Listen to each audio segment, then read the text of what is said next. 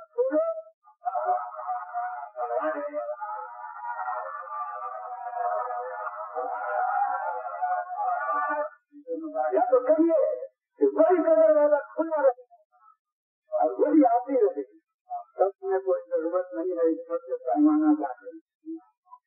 اور اگر آپ نے وہی کا دروازہ بند کر دیا کہ وہی آدمی میں نبوت اور رسالت نہ ہے,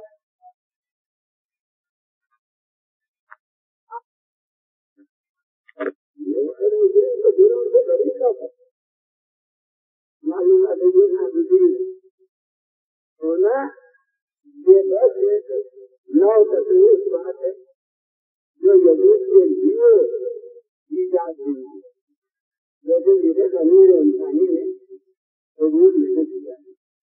ورنہ ہر مذہب میں ملت کے آدمی جو یزید سے اتنی نفرت کرنے لگتے, حالانکہ انہیں مشیت کے ایمان رکھنے والے بھی ہیں.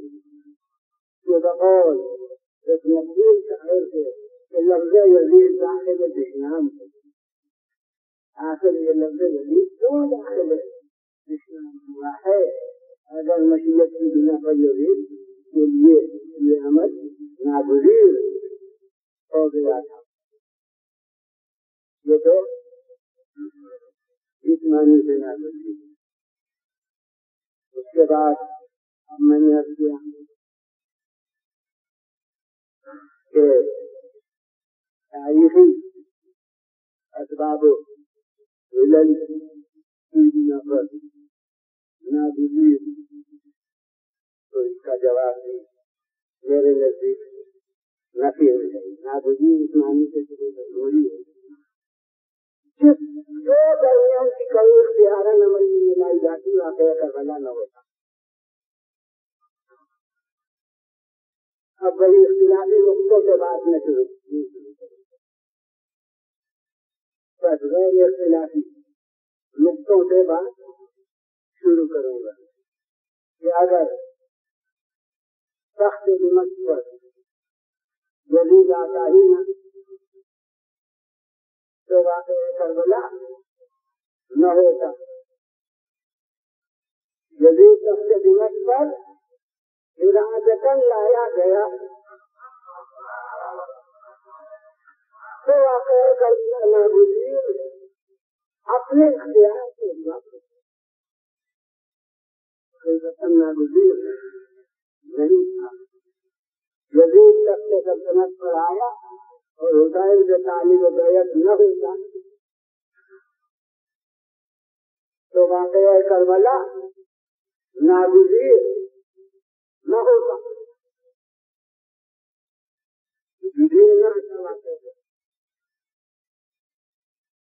تعلیم و بیعت اگر کیونکہ خود سے یہ اپنا اپنے باقی سے ٹکرانا اپنا پرندہ نہیں کرتا. تو طلب بیعت کی بنا پر یہ بات ہوئی تو اگر طالب بیعت نہ ہوتا تو وہاں پہ کربلا نہ وزیر نہ ہوتا.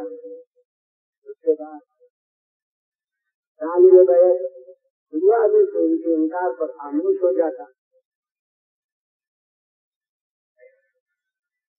تو بھی واقع کربلا نہ وزیر نہ ہوتا.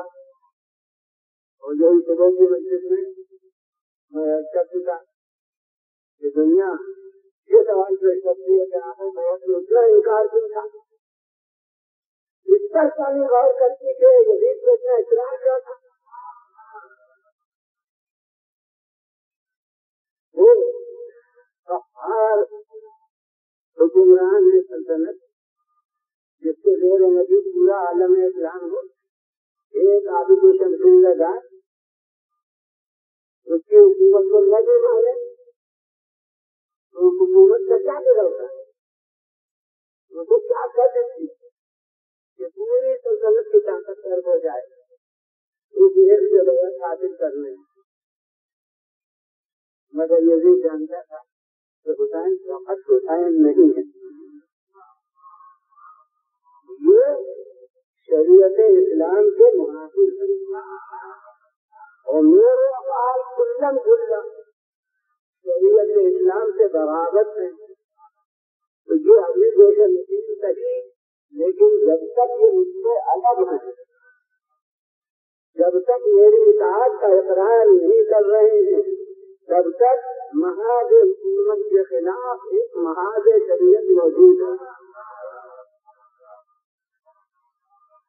اور جس دن یہ میری حکومت کو تسلیم کر لیں گے اس دن ہمیشہ کے واسطے سلطنت کی راہ سے شریعت کا محاذ ہٹ جائے گا. پھر اگر 1420 کے بعد بھی کوئی پرسنل جان ہے تسلیم کرنا چاہے تو کوئی سمجھ کرنے والا نہ ہوگا.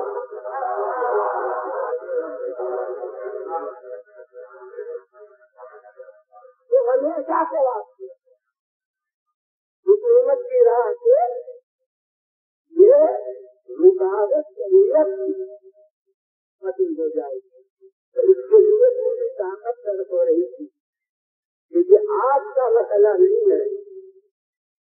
یہ ہمیشہ کے لیے اس نظام سلطنت کی زندگی کا مسئلہ ہے. اس کے محاذ شریعت کو اس سے ختم کر دیا جائے. اس کے واسطے پوری طاقت طرف ہو گئی تو حسین سے بیعت حاصل کی جائے. تو بس یہ جملہ میں کہا کرتا ہوں اصل حقیقت کے اظہار کے لیے پہچانتا تھا کہ حسین کون ہے اور حسین خود میں پہچانتے کہ میں کون ہوں.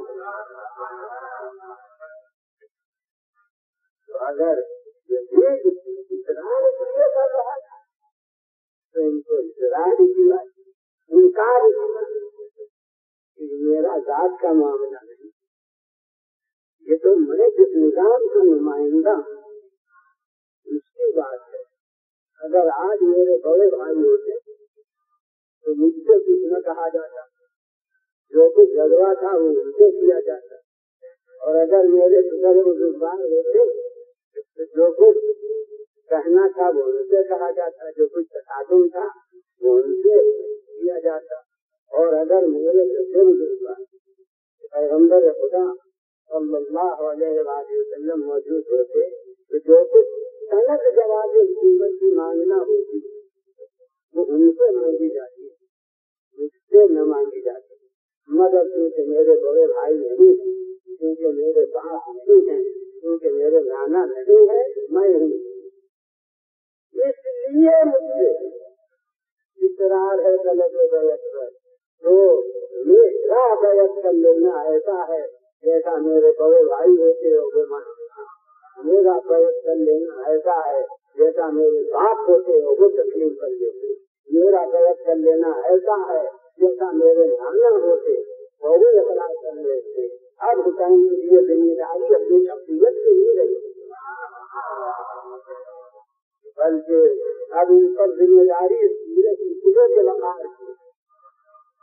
بس انہوں نے اپنے بھائی کی عزت رکھنے کو اپنے باپ کا وقار رکھنے کو، اپنے نانا کی لاج رکھنے کو. اور اگر نانا رسول تھا تو میں بات یہاں پر نہیں روکوں گا. اپنے نانا کی لاج رکھنے کو، اور میں کہتا ہوں اپنے خدا کی بات رکھنا. یہ کہہ دیا کہ بھائی کہا نہیں، اپنے عمل سے قدم اعلان کیا. اس قدم کے اعلانات سے ہمارے لیے جملہ عمل سے مرتب ہے، کردار سے مرتب ہے. اتر کے جو قدم نہ اٹھایا جاتا کربلا نہ گزر کر، اور سب سے آخر میں آ کے سب کچھ ہو چکا تھا. بحث بھی ہو چکی تھی، فوجیں بھی آ چکی تھی، لیکن حضرت عمر موسیٰ اسلام نے جو شرائط کے لوگ پیش کیے، ان شرائط میں سے پوری ایک شرط منظور ہو جاتی تو واقع کربلا ناگزیر نہ رہتا. ان شرائط میں یہاں تک تھا، آپ نے برابر سنا کتابوں میں تو یہ ہے جو مجھے کسی ضرورت ہے ملک میں چلا جانے دو. اگر تمہیں اپنے لیے کچھ خطرہ محسوس ہوتا ہے میرے یہاں کے قیام میں تو مجھے کسی دور دراز ملک میں چلا جانے دو.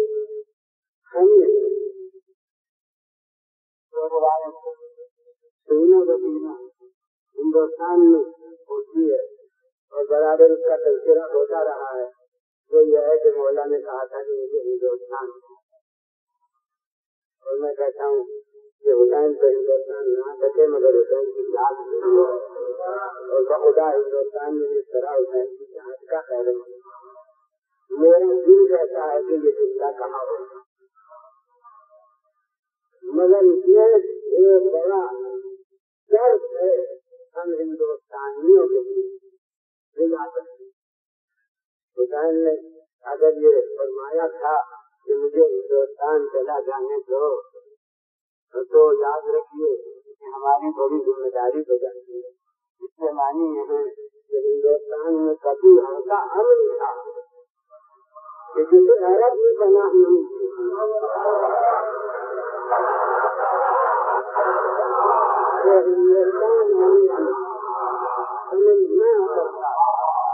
اب بلا تفریق مذہبوں میں ہر ہندوستانی کو جسے یہ پیغام یاد ہو، جسے بھی تذکرہ سنا ہو، اس کا یہ فریضہ ہو جاتا ہے پھر کہ وہ اپنے ہندوستان کو اس معیار پر ثابت کرے کہ حسین کے توقعات کے مطابق ہے.